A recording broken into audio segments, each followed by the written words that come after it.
দিন, অ্যাটার্জি কেসটা দিন। এটা আমার। আমার মানে? আমার মানে আমার। জানেন, আপনাদের পুলিশ ডেকে আমি অ্যারেস্ট করাতে পারি। এই অ্যাটার্জি কেসটা আমার নয়। আমি মিথ্যা বলছিলাম, বিশ্বাস করুন। এটা আমার নয়। আমি আমি বিন্দুমাত্র এইসব বিষয়ে কিছু জানি না, বিশ্বাস করুন। বলতে বলতে ভদ্রমহিলা সেই অবস্থায় চেয়ার থেকে পড়ে মাটিতে অজ্ঞান হয়ে পড়ে গেল।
ভবানীপুর থানার দারোগা বারবার মহিলাটিকে জিজ্ঞাসা করছিল। আপনার নাম কি? মহিলাটি কিছু উত্তর দেয়নি, চুপ করেছিল। বলুন, আপনার নাম কি? আপনি কোথায় থাকেন? আপনার স্বামী কি করে? আপনার স্বামীর নাম কি? কোনো কথার উত্তরই সেই মহিলাটি দেয়নি। ভবানীপুর থানার তখন মানুষের ভিড়ে ভেঙে পড়েছে। 2 নম্বর বাসে যত লোক ছিল প্রায় সবই তখন এসে থানার ভিতরে ঢুকে পড়েছে। যারা ভিতরে ঢুকতে পারেনি তারা বাইরে থেকে উঁকি মারার চেষ্টা করছে। পুলিশ কনস্টেবলরা অনেক চেষ্টা করেও কিছু করতে পারছে না। আর এখানে কি হয়েছে মশাই? রাস্তার বেকার লোকের অভাব নেই এই কলকাতা শহরে। উত্তেজনার খড়গ চায় সকলে। রাস্তায় বেরোতে কোথাও একটা ভিড় দেখলে উঁকি মেরে দেখা দরকার। কিছু অস্বাভাবিক ঘটনা ঘটলে খুশি হয়। কি হয়েছে মশাই, এখানে কিসের ভিড়? কি জানি মশাই, আমিও আপনারই মতো কিছু বুঝতে পারছি না। পাশ থেকে একজন বলল, চোর ধরেছে বাসে। চোর? হ্যাঁ মশাই, শুনেছি নাকি মেয়ে মানুষ চোর। মেয়ে মানুষ চোর কথাটা বারুদের মতন হঠাৎ যেন বাতাসকে বিষাক্ত করে দিল। যারা রাস্তা দিয়ে যাচ্ছিল তাদের কানে কথাটা যেতেই থমকে দাঁড়িয়ে গেল। তাদের দেখা দেখি আরো কয়েকজন। যারা জরুরি কাজে বেরিয়েছে তারা কাজ পণ্ড করে ভেতরে ঢোকবার চেষ্টা করছিল। কয়েকটা কনস্টেবল তখন একেবারে থানার সামনে রুল দিয়ে হেঁকে উঠল, ভাগো ভাগো, ভিড় হাটাও। কিন্তু কে আর শুনছে তাদের কথা? যারা ভেতরে ঢুকেছে একেবারে মহিলাটির কাছে ঘেঁষে দাঁড়িয়েছে তাদেরই বেশি সুবিধা। তারা স্পষ্ট দেখতে পাচ্ছে মহিলাটিকে। ততক্ষণ থেকেই দেখে আসছে। সেই যখন বউবাজার 2 নম্বর বাসে উঠেছিল, লেডি সিটে বসেছিল, সবাই তখন এমন করে তার দিকে নজর করবার সুযোগ আসেনি। অন্তত ভদ্রতার খাতিরেও কোনো মহিলার মুখের দিকে ক্যাট ক্যাট করে চেয়ে থাকা যায় না কারো। চাওয়াও উচিত নয়। অমন কত মেয়ে বাসে উঠেছে, বাস থেকে নামছে, কে আর তার হিসাবের খাতায় রাখছে? আপনি কোথায় থেকে বাসে উঠেছিলেন? ডবল ডেকার বাসে একতলা ঢুকে লম্বা দুই পাশে লেডিস সিট। একজন লেডি ওঠে তো আরেকজন নামে। তখনও বাসে চাপাচাপি ভিড়। পুরুষেরা প্যাসেজের উপর পাদানিতে সিঁড়ির ধাপে ধাপে ঘেঁষাঘেঁষি করে দাঁড়িয়ে দোল খাচ্ছে, ধাক্কা খাচ্ছে, ঝুলছে। তখন হয়তো লেডিস সিটের উপর একটি মেয়ে সব জায়গা জুড়ে বসে আছে, সবার পকেট সামলাচ্ছে আর জামা কাপড় জুতো পাচাচ্ছে। তার ওপর অফিসের ছুটির সময়, সেই সময় কারো জ্ঞান ছিল না কোনো দিকে। এক একটা স্টপেজ আসছে আর মল্লযুদ্ধ শুরু হয়ে যাচ্ছে। কারো হাতে ছাতা, কারো পুটলি, কারো ফাইল। জামা ছিঁড়ে এফার ওফার হয়ে গেল। সেই সময় লেডি সিটের দিকে নজর দেবার কারো সময় আছে কি? আপনি ঠিক জানেন এটা আপনার অ্যাটাজি কেস? মনে আছে এক ভদ্রলোক উঠেছিল, ঠিক বোধহয় মেডিকেল কলেজের সামনে স্টপেজ থেকে। ট্রাউজার ওপেন বেস্ট কোট পরা ছিল, খুব জরুরি কাজে বোধহয় যাচ্ছিল। হাতে একটা অ্যাটাজি কেস। বাসের হ্যান্ডেল ধরেই বলল, মশাই একটু সরে যাবেন। কে আর সরে যাবে? কে আর অন্যের দুঃখের বোঝে? কার এত মাথা ব্যথা? কিন্তু তারই মধ্যে ভদ্রলোক একটা হাতে অ্যাটাচি কেস আর একটা হাতে হ্যান্ডেলটা ধরে একটা পাদানিতে রাখবার ব্যবস্থা করেছিল কোনো মতে। তারপর ঝুলতে ঝুলতে চলতে গিয়ে হাতটা একটু ব্যথা হয়ে গিয়েছিল বোধহয়। তারাই সেই কারণে। সকলেরই তো জরুরি কাজ, সকলেই তো কাজ করতে ছুটছে। কেউ বাড়ি যাবে, কেউ আত্মীয়র সঙ্গে দেখা করতে যাবে, কেউ হাসপাতালে যাবে। নানান ঝঞ্ঝাটে সবাই জ্বলছে, কাউকে দোষ দেয়া যায় না। তবু মনে আছে ভদ্রলোক শেষ অবধি পাদানিতে পেরিয়ে প্যাসেজ থেকে একেবারে ভেতরে ঢুকে পড়েছিল। তারপর একটা লেডি সিট খালি দেখে হাতের বোঝাটা খালি করবার জন্যে অ্যাটাজি কেসটা সেখানে এক কোণে রেখে দিয়েছিল। এই ঘটনা কেউ দেখেছে, অনেকেও দেখেনি। আজকের দিনে কারো এমন সময় নেই যে সব দিকে চোখ মেলে সব কিছু দেখ। আর তাছাড়া পাশের মধ্যে কেউ কাউকে চেনে না, কে কার পাশে বসলো তা দেখবারও সময় নেই। শুধু কোথায় কোন সিটটা খালি হলো কিংবা খালি হতে পারে সেই দিকেই সকলের নজর। একটা সিট খালি হওয়ার সূচনা হলেই 10 জন হাঁ করে ঝাঁপিয়ে পড়ে। কে আগে বসতে পারে তারই প্রতিযোগিতা চলে। সেই পাইকাপাড়া থেকে বালিগঞ্জ স্টেশন পর্যন্ত এই হচ্ছে প্রতিটি বাসের ভেতরের ইতিহাস, ভেতরের প্রত্যাহিক মর্মান্তিক ইতিহাস। ইন্সপেক্টর বললেন, তারপর? যে ভদ্রলোক গোড়া থেকে সমস্ত ঘটনা লক্ষ্য করে এসেছে তিনি বললেন, তারপর এলগিন রোডের কাছে আসতে এক ভদ্রলোক তাড়াহুড়ো করে সকলকে ঠেলে ঠুলে চিৎকার করে বললেন, বাঁধে নাও, বাঁধে নাও। বাস তখনও ভালো করে পাকে নেয়নি। ভদ্রলোক বাস থেকে লাফিয়ে একেবারে নেমে পড়লেন। আর ভালো করে থামবার আগেই কন্ডাক্টর আবার বেল বাজিয়ে দিয়েছে। আর সামনে ট্রাফিক সিগন্যাল, ল্যাম্পে গ্রিন ছিল। ড্রাইভারও তাই স্টার্ট দিয়ে দিয়েছে। তারপর? তখন আমার খেয়াল হলো ভদ্রলোক তো অ্যাটাজি কেসটা ফেলে গেলেন। এই ট্রাউজার আর ওপেন বেস্ট কোট পরা ভদ্রলোকই তো মেডিকেল কলেজের সামনে থেকে এই অ্যাটাজি কেসটা নিয়ে উঠেছিলেন। অতি কষ্টে হ্যান্ডেল ধরে ঝুলতে ঝুলতে শেষকালে ভেতরে ঢুকে ওই খালি লেডিস সিটটার উপর এটা রেখে দিয়েছিলেন। কথাটা কন্ডাক্টরের কানে যেতেই সে ঘুমটা দিল। সবাই মুখ বাড়িয়ে চিৎকার করে বলে উঠলাম, আরে ও মশাই, আপনার অ্যাটাজি কেসটা ফেলে গেলেন যে। ও মশাই, শুনছেন? ভদ্রলোক তখন কোথায় রাস্তায় নেমে কোন দিকে গেছেন তার আর পাত্তা নেই। আর বাসটাও তো তখন পুরো স্পিডে এগিয়ে চলেছে। সবাই মিলে আলোচনা করা হলো ওটাকে বাসের ডিপোতে গিয়ে জমা দেওয়াই ভালো। যদি বাড়ি গিয়ে মনে পড়ে তাহলে একবার খবর নিতে আসতে পারে বাস অফিসে। আচ্ছা কন্ট্রাক্টর, ওটা ডিপোতে জমা দেবেন। আহা, দামি জিনিস হয়তো ভদ্রলোক ফেলে গিয়েছেন। কিন্তু অ্যাটাজি কেসটা নিতে যেতেই পাশে মহিলাটি কেমন বিরক্ত হলো। বললেন, এটা তো আমার। আপনার? মহিলাটি বললেন, হ্যাঁ, আমার এটা আমার জিনিস। কন্ডাক্টর প্রথমে একটু কিন্তু কিন্তু করছিলেন। বেশ ধোপদুষ্টি মহিলা, গলার স্বর, সোনার চেন হার রয়েছে, হাতে সোনার বালা রয়েছে, ছাপা sari, long sleeve blouse, Dona খোপা, যেমন অন্য মেয়েদের থাকে সেই রকমই, কোনো তফাৎ নেই তো। মধ্যবিত্ত শিক্ষিত মহিলা, বেশ ছিমছাম গরম, বয়স 34-37 হবে। কেমন যেন বেশ একটা মিষ্টি মাধুর্য মুখে লেগে আছে। কন্ডাক্টর হাত বাড়িয়েও হাতটা গুটিয়ে নিল। মহিলা ততক্ষণে অ্যাটাজি কেসটা নিজের কোলে তুলে নিয়েছে।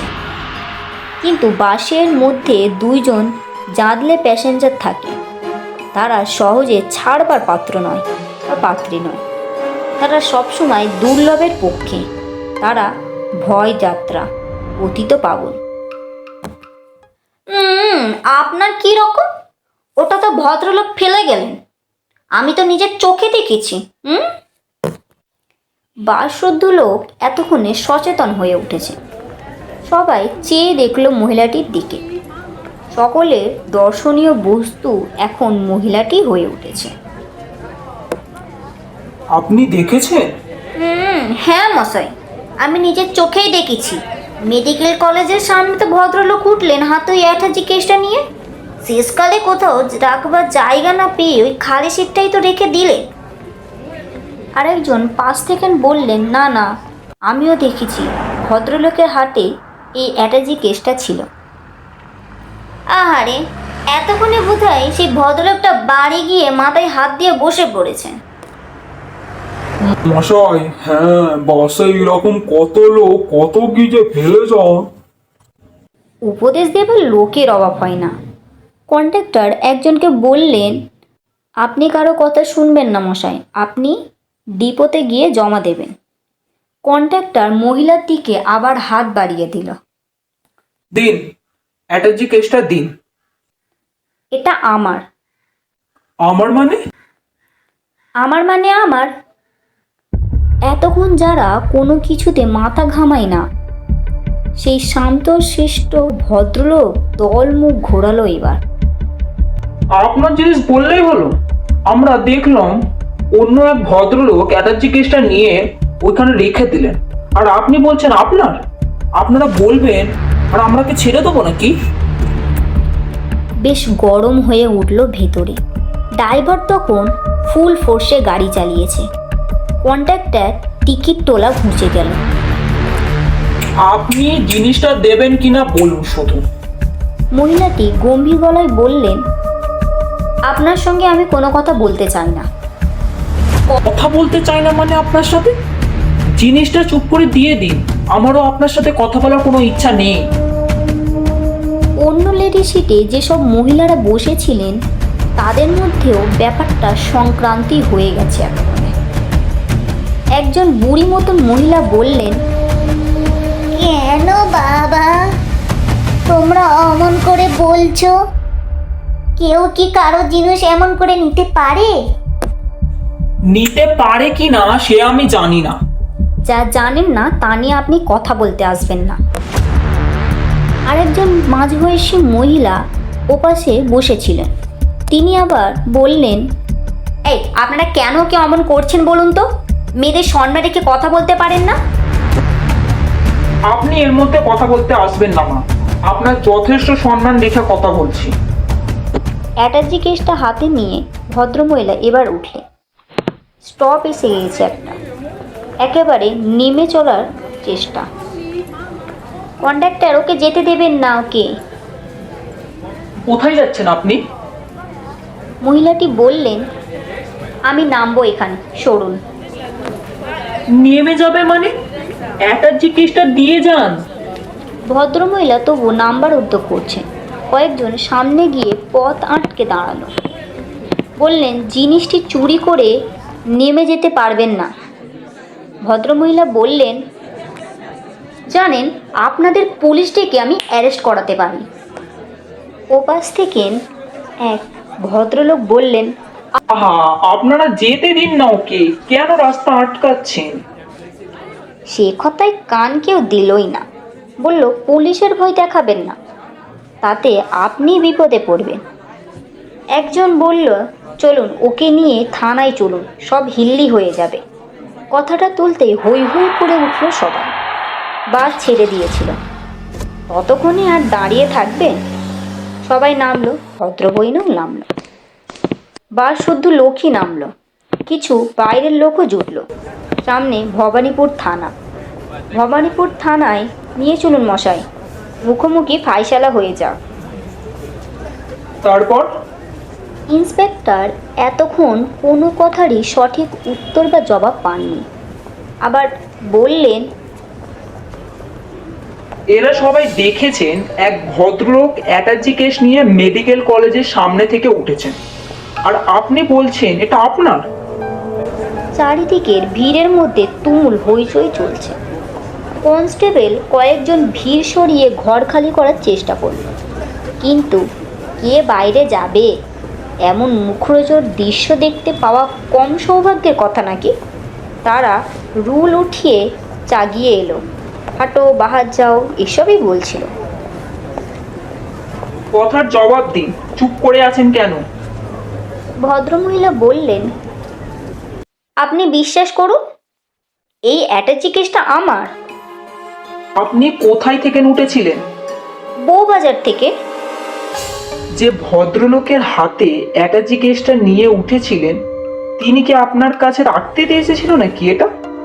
মহিলাটি বললেন, তিনি রাখতে দেবেন কেন? তার জিনিস হলে তো তিনি তো যাবার সময় নিয়ে যেত। এটা তো আমার। বাড়ি কোথায় আপনার? ভবানীপুরের রামময় রোডে। আপনি কোথায় থেকে আসছেন? মহিলাটি বললেন, বউবাজার আমার বোনের বাড়ি, আমি সেখান থেকে নিয়ে আসছি। এই অ্যাটাচি কেসটার মধ্যে কি আছে? ভদ্রমহিলা বললেন, আমার শাড়ি আর কিছু টাকা আছে। কত টাকা? ভদ্রমহিলা বললেন, তা মনে নেই। মনে করার চেষ্টা করুন না, নিজের টাকা রেখে দিয়েছেন আর কত টাকা মনে পড়ছে না? না। চাবি? এর চাবি আছে আপনার কাছে? ভদ্রমহিলা বললেন, না। সে কি, নিজের অ্যাটাচি কেস আর নিজের কাছেই চাবি নেই? ভদ্রমহিলা বললেন, আমার বোনের বাড়িতে ভুলে চাবি ফেলে এসেছি। আপনার বোনের বাড়িতে টেলিফোন আছে? না। ইন্সপেক্টর হুঁশিয়ার লোক বললেন, তাতে ক্ষতি নেই, আমার কাছে মাস্টার কি আছে তা দিয়ে সব খোলা যাবে। বলে দিতেই তিনি এক কনস্টেবলকে চাবির গোছা আনতে বললেন। 1 মিনিটের ধৈর্যের পরীক্ষা, কিন্তু সকলের মনে হলো সেই 1 মিনিটই যেন কল্পকালের রূপান্তর হয়ে গেল সেই দিন, সেই ভবানীপুর পুলিশ স্টেশনের ভিতরে। আর অ্যাটাচি কেসটা খোলবার সঙ্গে সঙ্গে 20 শতাব্দীর সমস্ত পাপ, সমস্ত লজ্জা, সমস্ত কলঙ্ক যেন এক চাবির মোচড়ে হাঁ করে উঠল। আশেপাশে ভিড়ে মানুষ তখন উল্লাসে উন্মাদ হয়ে গিয়েছে। ভদ্রমহিলা আর থাকতে পারল না, সে যেন ভেঙে পড়ল। বললেন, এই অ্যাটাচি কেসটা আমার নয়, আমি মিথ্যা বলছিলাম, বিশ্বাস করুন, এটা আমার নয়। আমি আমি বিন্দুমাত্র এইসব বিষয়ে কিছু জানি না, বিশ্বাস করুন। বলতে বলতে ভদ্রমহিলা সেই অবস্থায় চেয়ার থেকে পড়ে মাটিতে অজ্ঞান হয়ে পড়ে গেল। তারপর কি হলো বলো না, বলো। তারপর